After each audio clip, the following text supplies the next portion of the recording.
بسم اللہ الرحمن الرحیم۔ صحیفہ سجادیہ کی 44ویں دعائے استقبال ماہ رمضان۔ تمام تعریف اس اللہ کے لیے ہے جس نے اپنی حمد و سپاس کی طرف ہماری رہنمائی کی اور ہمیں حمد کرنے والوں میں سے قرار دیا تاکہ ہم اس کے احسانات پر شکر کرنے والوں میں محسوب ہوں۔ ہمیں اس شکر کے بدلے میں نیکوکاروں کا اجر دے۔ اس اللہ کے لیے حمد ہے جس نے ہمیں اپنا دین عطا کیا، اپنی ملت سے قرار دے کر امتیاز بخشا اور اپنے لطف و احسان کی راہوں پر چلایا تاکہ ہم اس کے فضل و کرم سے ان راستوں پر چل کر اس کی خوشنودی تک پہنچیں۔ ایسی ہم جسے وہ قبول فرمائے، جس کی وجہ سے ہم سے وہ راضی ہو جائے۔ تمام تعریف اس اللہ کے لیے ہے جس نے اپنے لطف و احسان کے راستوں میں سے ایک راستہ اپنا مہینہ قرار دیا، یعنی رمضان المبارک کا مہینہ، سیام کا مہینہ، اسلام کا مہینہ، پاکیزگی کا مہینہ، تصفیہ و تطہیر کا مہینہ، عبادت کا مہینہ، اور اسی طرح وہ مہینہ جس میں قرآن نازل ہوا جو لوگوں کے لیے رہنما ہے، ہدایت ہے، حق و باطل کے درمیان فرق کرنے والا ہے۔ تمام مہینوں پر اس کی فضیلت و برتری ظاہر ہے۔ ان فراواں عزتوں اور نمایاں فضیلتوں کی وجہ سے جو اس کے لیے قرار دیں، اس کی عظمت کا اظہار کے لیے جو چیزیں دوسرے مہینوں میں جائز کی تھیں اس میں حرام کر دیں، اس کے احترام کے پیش نظر کھانے پینے کی چیزوں سے منع کر دیا، ایک واضح زمانہ کے لیے معین کر دیا۔ خدائے بزرگ برتر یہ اجازت نہیں دیتا کہ اسے اس کے معینہ وقت سے آگے بڑھا دیا جائے، نہ یہ قبول کرتا ہے اس سے مؤخر کر دیا جائے۔ پھر یہ کہ اس کی راتوں میں سے ایک رات کو 1000 مہینوں کی راتوں پر فضیلت دی، اس کا نام شب قدر رکھا۔ اس رات میں فرشتے، روح القدس، ہر اس امر کے ساتھ جو اس کا قطعی فیصلہ ہوتا ہے اس کے بندوں میں سے جس پر وہ چاہتا ہے نازل کرتا ہے۔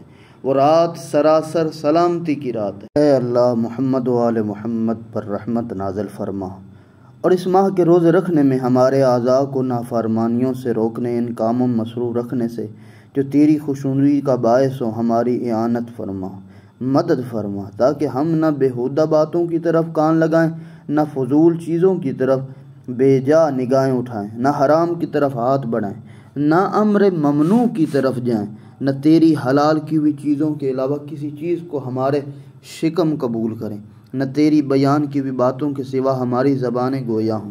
صرف ان چیزوں کی بجا لانے کا بار اٹھائیں جو تیرے ثواب سے قریب کریں، اور صرف ان کاموں کو انجام دیں تو تیرے عذاب سے بچا لیں۔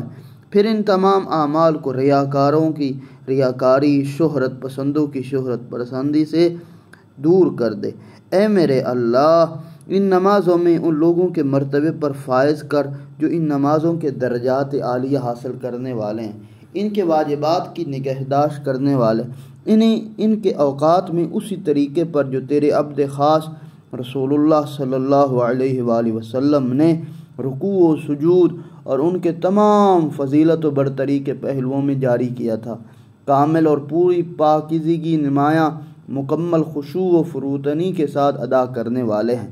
ہمیں اس مہینے میں توفیق دے کہ نیکی اور احسان کے ذریعے عزیزوں کے ساتھ صلہ رحمی، انعام و بخشش سے ہمسایوں کی خبرگیری کریں، اپنے اموال کو مظلوموں سے پاک و صاف کریں، اور اسی طرح زکوٰۃ دے کر انہیں پاکیزہ و طیب بنائیں۔ یہ کہ جب ہم سے علیحدگی اختیار کرے اس کی طرف دست مصالحت بڑھائیں۔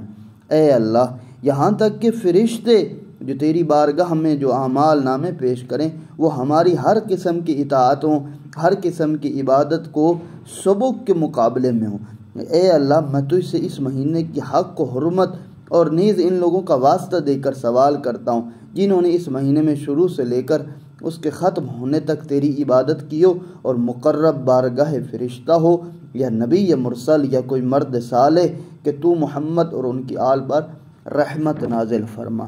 اے میرے اللہ، تیرے دین میں کوئی شک کرے، تیرے راستے سے بے راہ روی ہو، تیری حرمت سے لاپرواہی کرنے والا ہو، تیرے دشمن شیطان مردود سے فریب کھانے والا ہو، ان سب سے ہمیں دور رکھ۔ اے اللہ، محمد اور ان کی آل پر رحمت نازل فرما۔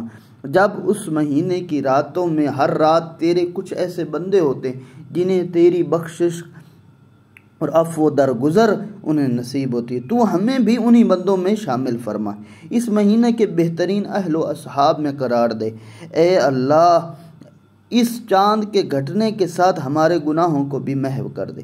جب اس کے دن ختم ہونے پر آئیں تو ہمارے گناہوں کا وبال ہم سے دور کر دے، تاکہ یہ مہینہ اس طرح تمام ہو کہ ہمیں خطاؤں سے پاک کر دے۔ اے اللہ، تو محمد اور ان کی آل پر رحمت نازل فرما۔ بار الہ، اس مہینے کا دامن ہماری عبادتوں جو تیرے لیے بجائے لائی گئی ہوں بھر دے، اس کے لمحات کو ہماری اطاعتوں سے سجا دے، اس کے دنوں میں روزے رکھنے، اس کی راتوں میں نمازیں پڑھنے، تیرے حضور رونے، تیرے سامنے عجز و انکساری کے ساتھ حاضر ہونے کو قبول فرما۔ اے اللہ، تمام مہینوں دنوں میں جب تک تو ہمیں زندہ رکھے ایسا ہی قرار دے۔ ہمیں ان بندوں میں شامل فرما جو فردوس بری کی زندگی کے ہمیشہ ہمیشہ کا وارث ہوں گے۔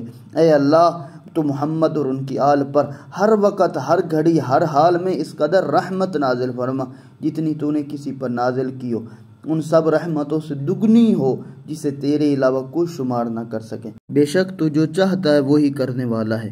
یہ دعا ماہ رمضان کو خیر مقدم کے سلسلے میں ہے۔ ماہ رمضان قمری سال کا 9واں مہینہ، جس میں طلوع صبح صادق سے لے کر غروب آفتاب تک چند امور بے قصد قربت ترک کیے جاتے ہیں، جیسے کھانا پینا۔ اس ترک کا نام روزہ ہے، جو اسلامی عبادات میں سے ایک اہم عبادت ہے۔